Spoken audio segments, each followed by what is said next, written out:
नमः संस्कृताय दोस्तों, यूट्यूब से मैं साधना आप सबका स्वागत करती हूँ। कैसे हैं दोस्तों? आशा करती हूँ कि स्वस्थ व्यस्त मस्त होंगे, अपना और अपने परिवार का ख्याल रख रहे होंगे। दोस्तों, ख्याल रखना भी चाहिए क्योंकि शरीर स्वस्थ रहेगी तभी हम लोग कुछ कर सकते हैं।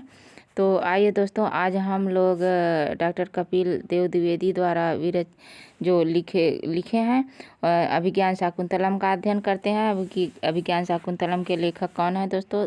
कालिदास हैं। कालिदास को अभिज्ञान शाकुंतलम का लेखक माना जाता है, जो संस्कृत के सभी प्रतियोगी परीक्षाओं के लिए अति महत्वपूर्ण है। तो अभिज्ञान शाकुंतलम का सामान्य परिचय प्रथम भाग हम लोग देखते हैं, अध्ययन करेंगे दोस्तों। इसे अवश्य ही देखिए। आज का मोटिवेशन कोड है, खुशी एक महक है। खुशी एक महक की तरह होती है। क्या है दोस्तों?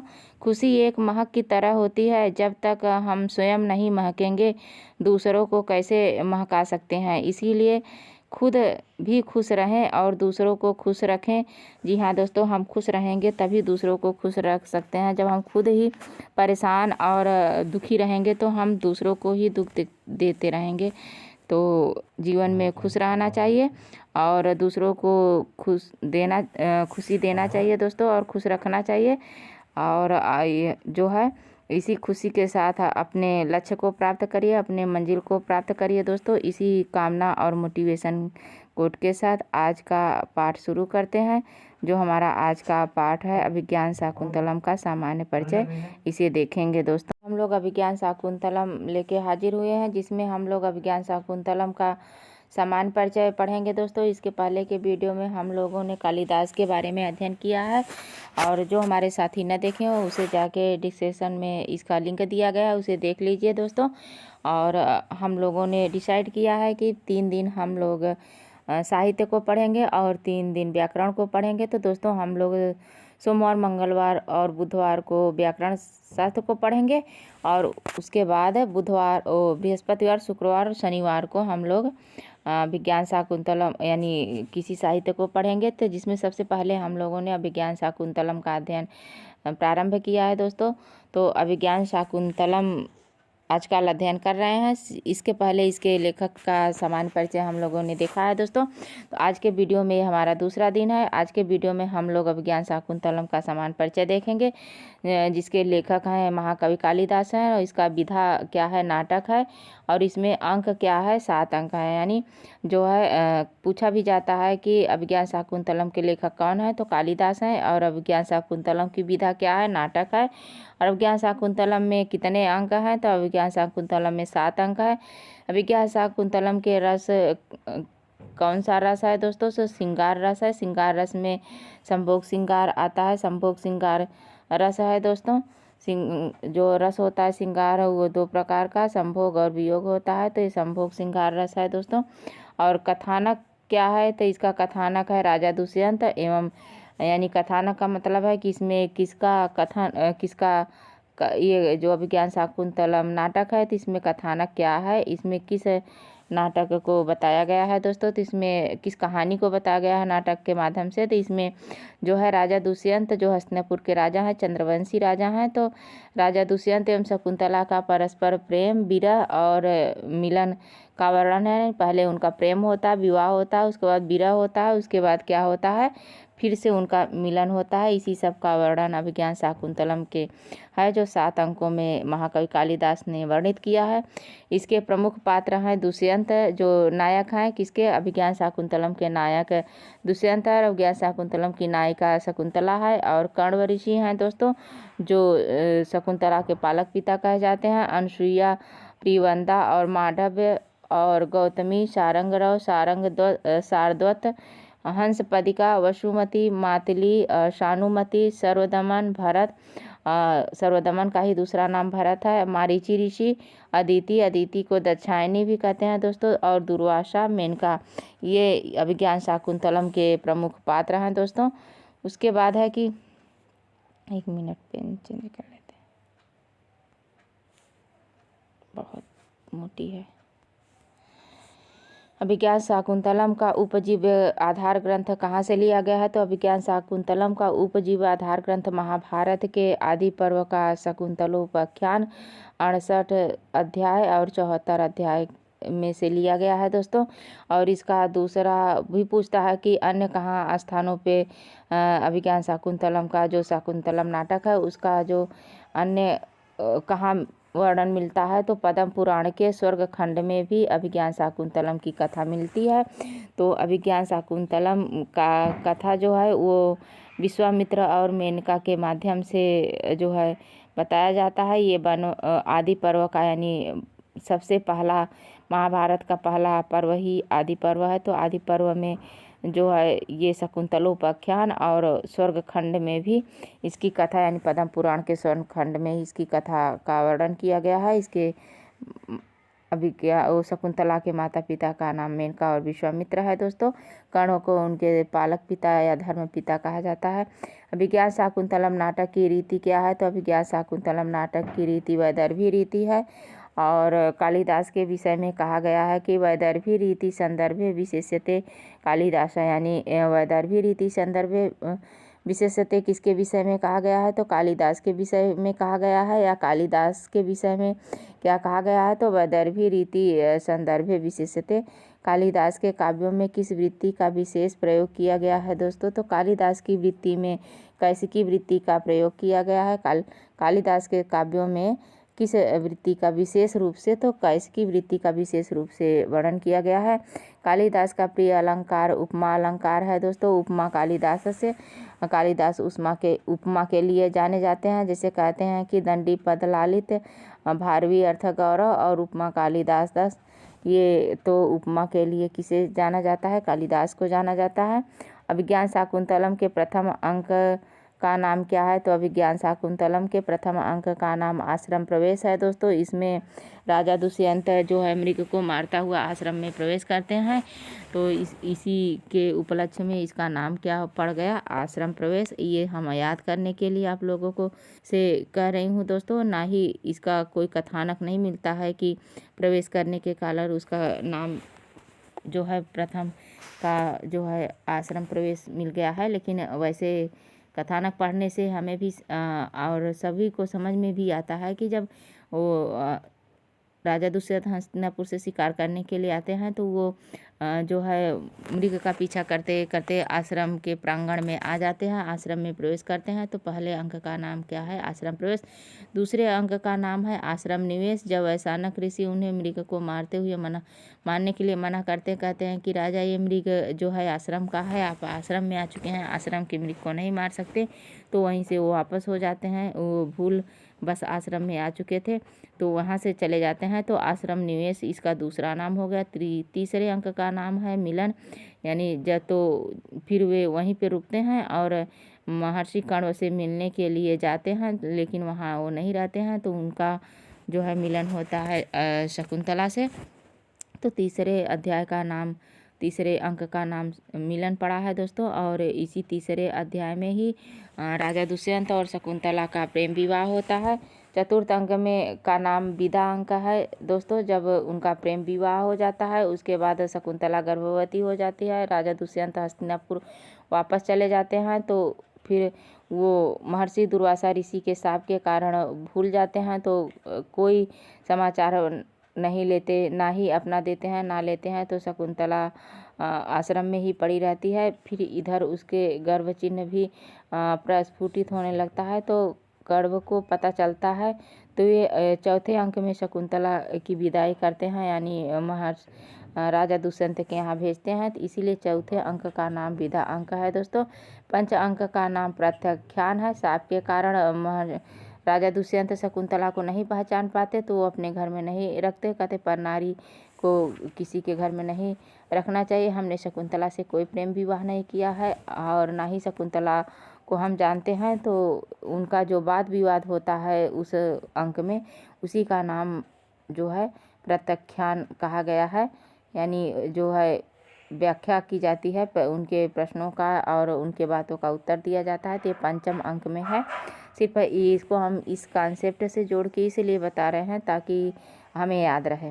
षष्ठ अंक का नाम है कि पश्चाताप है दोस्तों। पश्चाताप है क्यों, क्योंकि जब जो है महर्षि ऋषि जो है वो दुर्वासा ऋषि अब शकुंतला को शाप देते हैं। तो उस समय प्रियवंदा सुन लेती हैं, अनसुईया भी। तो प्रियवंदा उनके चरणों में गिर के, और ये आपके पुत्री का प्रथम अपराध है, इसे क्षमा करिए प्रभु। तो उसकी बातों से उन्होंने कहा कि साप तो नहीं लौट पाता, लेकिन इसका निवारण है कि उनके नाम की कोई आभूषण दिखाने पे उनका साप समाप्त हो जाएगा। तो षष्ठे अंक में जब शकुंतला जा रही होती है चौथे अंक में, तो वो उसको प्यास लगती है, तो शची तीर्थ में वो पानी पीने लगती है। तो उसकी अंगूठी जो है गिर जाती है, तो मछली के पेट में चली जाती है। तो उधर मछली को पकड़ने जो धीवर आता है उस मछली को पकड़ता है।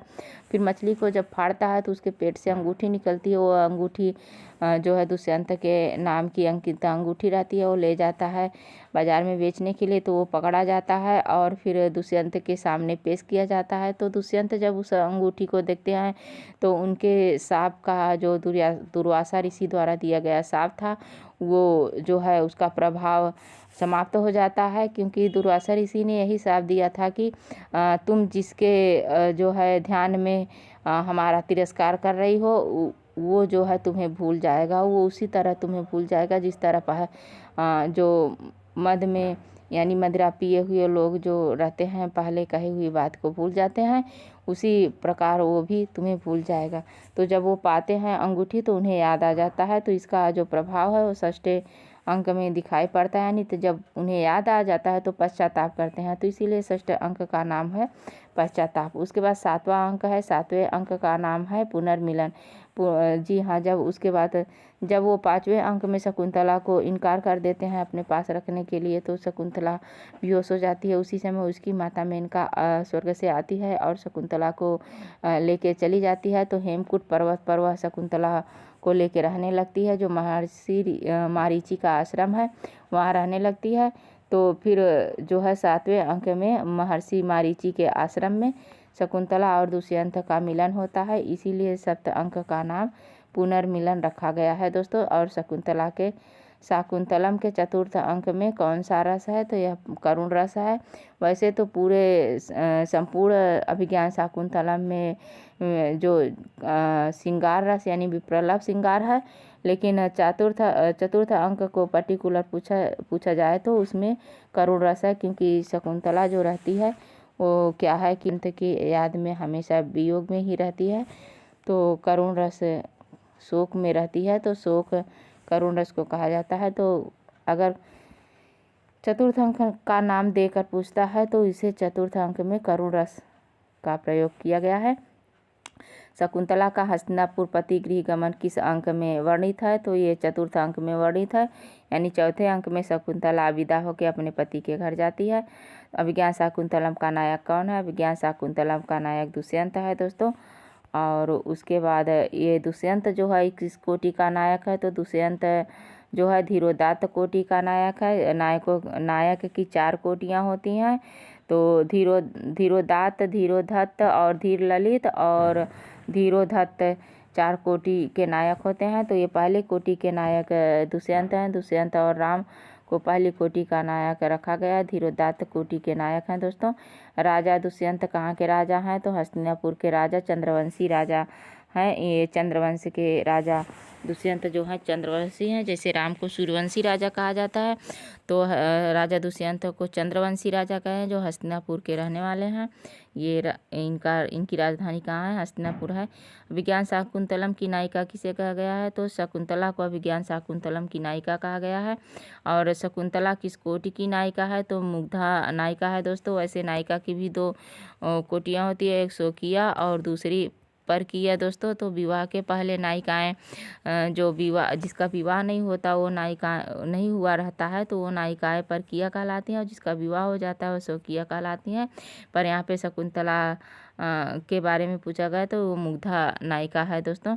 और ये इस शकुंतला के बारे में कहा गया है कि एक मिनट, क्या है, शकुंताभिः पक्षिभिः ललिता पालिता इति शकुंतला। किसके विषय में कहा गया है, शकुंतला के विषय में कहा गया है कि जैसे पक्षियों का लालन पालन होता है उसी तरह शकुंतला को भी पाला गया है, वो भी वन में। और किसके द्वारा पाला गया है, ये महर्षि कणु के द्वारा पाला गया है। अभिज्ञान शाकुंतलम का मंगलाचरण कैसा है दोस्तों, तो अभिज्ञान शाकुंतलम का मंगलाचरण आशीर्वादात्मक है। मंगलाचरण 3 प्रकार का होता है, कौन कौन, वस्तुनि ये नमस्कारात्मक, आशीर्वादात्मक और वस्तु निर्देशात्मक। तो जो नमस्कारात्मक होता है उसमें देवताओं की स्तुति की जाती है, उन्हें नमस्कार किया जाता है दोस्तों। और जो आशीर्वादात्मक है तो उसमें देवताओं से अपने लिए आशीर्वाद मांगा जाता है। वस्तु निर्देशात्मक वो होता है कि जिसमें ना ही किसी देवी देवता की आशीर्वाद की कामना की गई है और ना ही उन्हें नमस्कार किया गया है, सीधे विषय वस्तु पर जो है कार्य किया गया है, तो उसे वस्तु निर्देशात्मक कहते हैं। अभिज्ञान शाकुंतलम का मंगलाचरण आशीर्वादात्मक है। अभिज्ञान शाकुंतलम के मंगलाचरण में कौन सा छंद है, तो इष्णक धरा छंद है। इष्णक धरा में 21 वर्ण होते हैं दोस्तों। और या सृष्टि शिष्टुराध्या ये इत्यादि श्लोक कहाँ से लिया गया है, तो अभिज्ञान शाकुंतलम नाटक के मंगलाचरण का ये जो है श्लोक है दोस्तों। अभिज्ञान शाकुंतल के मंगलाचरण में किसकी स्तुति की गई है, तो इसमें अष्टमूर्ति शिव की स्तुति की गई है। किसमें, अभिज्ञान शाकुंतलम के मंगलाचरण में जो है अष्टमूर्ति शिव की स्तुति की गई है, यानी भगवान शिव के 8 स्वरूपों को बताया गया है। जिसमें कहा गया तत्रापि चतुर्थंक से संबंधित नाटक कौन सा है, अभिज्ञान शाकुंतलम है। यानी तत्रापि वहाँ पे चतुर्थंक नाटक किसके लिए कहा गया है, तो अभिज्ञान शाकुंतलम के लिए कहा गया है। तत्र इस श्लोक चतुष्टयम, उस नाटक में कौन से क्या प्रसिद्ध है, तो अभिज्ञान शाकुंतलम के 4 चौथे अंक का 4 श्लोक जो है वो प्रसिद्ध हैं दोस्तों। काव्येषु नाटकम रम्यम, इस वाक्य से किस नाटक का संकेत मिलता है, तो अभिज्ञान शाकुंतलम नाटक का संकेत मिलता है। क्या है, काव्येषु क्या है दोस्तों, काव्येषु नाटकम रम्यम, इस जो है वाक्य में, इस वाक्य से अभिज्ञान शाकुंतलम का मिलता है। तत्र श्लोक चतुष्टयम से भी अभिज्ञान शाकुंतलम के चतुर्थ अंक के 4 श्लोकों को लिए कहा गया है। तत्रापि चतुर्थंक है, ये तो अभिज्ञान शाकुंतलम के चतुर्थंक के नाटक के बारे में बताया गया है। उसके बाद है दोस्तों दुष्यंत का विनोद प्रिय मित्र किसे माना गया है, तो दुष्यंत का विनोद प्रिय यानी हास्य प्रिय, जो उसे हंसाता रहता है, उसकी हास्य प्रियता का जो मित्र है वो ये जो माधव्य है, अभिज्ञान शाकुंतलम का विदूषक है और राजा दुष्यंत का मित्र है। कौन है, माधव्य है। शकुंतला की दोनों सखियों का क्या नाम है, तो अनसुईया एवं प्रियवंता शकुंतला के दोनों सखियों का नाम है। शकुंतला के माता पिता का क्या नाम है, मेनका और ऋषि विश्वामित्र शकुंतला के माता पिता हैं। जो जन्म देने वाले उनके माता पिता कौन है, मेनका और विश्वामित्र। और कण्व कौन है, वो शकुंतला के पालक और धर्म पिता कौन है, कण्व ऋषि हैं दोस्तों। महर्षि कण्व के 2 प्रमुख शिष्य कौन कौन है, सारंग और सारंग ध्वज। सारंग द्वत यानी महर्षि कण्व के शिष्य कौन है, सारंगरव और सारद्वत, ये महर्षि ऋषि के प्रमुख शिष्य हैं। दुष्यंत और शकुंतला का विवाह कैसा हुआ था, तो ये गांधर्व विवाह था, जिसे प्रेम विवाह कहते हैं दोस्तों। तो गांधर्व विवाह शकुंतला और दुष्यंत का गांधर्व विवाह हुआ था। शकुंतला को किसने शाप दिया था, महर्षि दुर्वासा ने शकुंतला को शाप दिया था। तो इन्हें क्रोधित ऋषि के रूप में किसे जाना जाता है, महर्षि दुर्वासा को जाना जाता है। अग्नि के तरह कौन जलाता है, महर्षि दुर्वासा ऋषि को अग्नि के समान जलाने वाले, यानी जल्दी से क्रोधित जो हो जाता है उसे अग्नि के समान बताया गया है। शकुंतला को शाप का क्या कारण था, तो अतिथि रूप में पधारे दुर्वासा ऋषि का तिरस्कार करने के कारण महर्षि दुर्वासा ने इन्हें श्राप दे दिया था। श्राप नहीं दोस्तों, शाप होता है, शाप दे दिया था। और शकुंतला के शाप को जानने वाली कौन थी, तो शकुंतला के शाप को जानने वाली जब महर्षि दुर्वासा उन्हें शाप दे रहे थे, तो पिवंदा और अनसुईया जो हैं, इनकी दोनों प्रमुख सखियाँ, शकुंतला की जो दोनों प्रमुख प्रिय सखियाँ हैं, उन्हें पता था। उन्होंने ना ही गौतमी को बताया और ना ही शकुंतला को, ना ही महर्षि कर्ण को, किसी को नहीं बताया। दोनों सखियाँ जानती थी कि शकुंतला को शाप मिला है। शकुंतला को शाप मिला अभिज्ञान शाकुंतलम के किस अंक में मिला था? तो ये अभिज्ञान शाकुंतलम के चतुर्थ अंक में शकुंतला को शाप मिला था। अभिज्ञान शाकुंतलम में शाप की कल्पना का क्या कारण है? तो प्रेम के आदर्श स्वरूप को स्थापना करने के लिए यहाँ कवि ने जो है शाप की कल्पना की है। वैसे शाप की जो है वर्णन महाभारत में नहीं मिलता है। जो आदि पर्व है शकुंतलोपाख्यान उसमें नहीं मिलता है, लेकिन यहाँ पे महर्षि कालिदास ने जो है प्रेम के आदर्श स्वरूप के यानी जो उनके प्रेम का कोई तिरस्कार या समाज में निर्विघ्न रूप से न देखा जाए यानी विघ्न न पड़े, तो उसके आदर्श स्वरूप की स्थापना करने के लिए यहाँ पे महर्षि दुर्वासा को लाए और उन्हें उनसे शाप दिलवाए। ये उनकी कल्पना है। शाप का प्रभाव किस अंक में दिखाई पड़ता है? तो शाप का भी प्रभाव जो है पंचम अंक में प्रभाव पड़ता है। चतुर्थ अंक में जब विदाई करके शकुंतला जाती है, पंचम अंक में पहुंचती है तो महर्षि जो राजा दुष्यंत उन्हें इनकार कर देते हैं। तो वहीं पे समझ में आता है कि ये शाप का जो है इनका प्रभाव है, तभी तो वो उसे इनकार कर देते हैं पहचानने से कि मैं इसे नहीं पहचानता। राजा दुष्यंत के पश्चाताप का वर्णन किस अंक में मिलता है? तो राजा दुष्यंत के पश्चाताप का वर्णन जो है वो हमारे षष्ठ अंक में मिलता है। जब धीवर पकड़ा जाता है और मछली के पेट से अंगूठी प्राप्त होती है, राजा के सामने जाती है, तो राजा अपने नाम की अंगूठी देख के उन्हें सब याद आ जाता है और इस सांप का जो सांप रहता है वो भी प्रभाव जो रहता है सांप का वो भी समाप्त हो जाता है, इसीलिए राजा को सब कुछ याद आ जाता है। राजा दुष्यंत और शकुंतला का पुनर्मिलन कहाँ होता है, कब होता है? तो अभिज्ञान शाकुंतलम के 7वें अंक में राजा दुष्यंत का पुनर्मिलन महर्षि मारीची के हेमकूट पर्वत पर होता है। दोस्तों, तो हेमकूट पर्वत पर आश्रम है किसका? महर्षि मारीची का। महर्षि मारीची का हेमकूट पर्वत पर आश्रम है। दुष्यंत और शकुंतला का पुनर्मिलन हेमकूट पर्वत के मारीची आश्रम में होता है। कहाँ? मारीची आश्रम में होता है। तो वीडियो बहुत बड़ा ना हो जाए, तो इसके लिए आज यहीं तक हम लोग अध्ययन करेंगे। दोस्तों, इसके बारे में इस अगली वीडियो में थोड़ा सा देख लेते हैं। यहाँ तक का क्या है कि दुष्यंत और शकुंतला का पुनर्मिलन हेमकूट पर्वत के मारीची आश्रम में होता है। शकुंतला की मुद्रिका प्राप्त होती है धीवर मीन पालक को। जो मछली पकड़ने वाले को क्या कहते हैं? धीवर कहते हैं, यानी मीन मछली पालन करने वाले को धीवर कहते हैं। तो धीवर मीन पालक को शकुंतला की मुद्रिका यानी अंगूठी जो होती है वो धीवर को प्राप्त होती है। दोस्तों, उसके बाद है कि दुष्यंत और शकुंतला के पुत्र का क्या नाम है? तो दुष्यंत और शकुंतला के पुत्र का नाम सर्वदमन है और इसे बाद में इसे भरत के नाम से जाना जाता है। पहले उसके बचपन का नाम सर्वदमन था, बाद में वो भरत सम्राट के नाम से जाना जाने लगा। दोस्तों, उसके बाद अभिज्ञान शाकुंतलम का प्रारंभ होता है नांदी पाठ से। मंगलाचरण को ही नांदी पाठ कहते हैं। या सृष्टि शिष्टुराध्या जो वाक्य है वो नांदी पाठ कहलाते हैं, यानी मंगलाचरण ही नांदी पाठ होता है। दोस्तों, अभिज्ञान शाकुंतलम का समापन होता है तो भरत वाक्य से अभिज्ञान शाकुंतलम का समापन होता है। प्रवर्तताम प्राकृति हिताय पार्थिक, ये श्लोक से इस जो है उसका समापन होता है।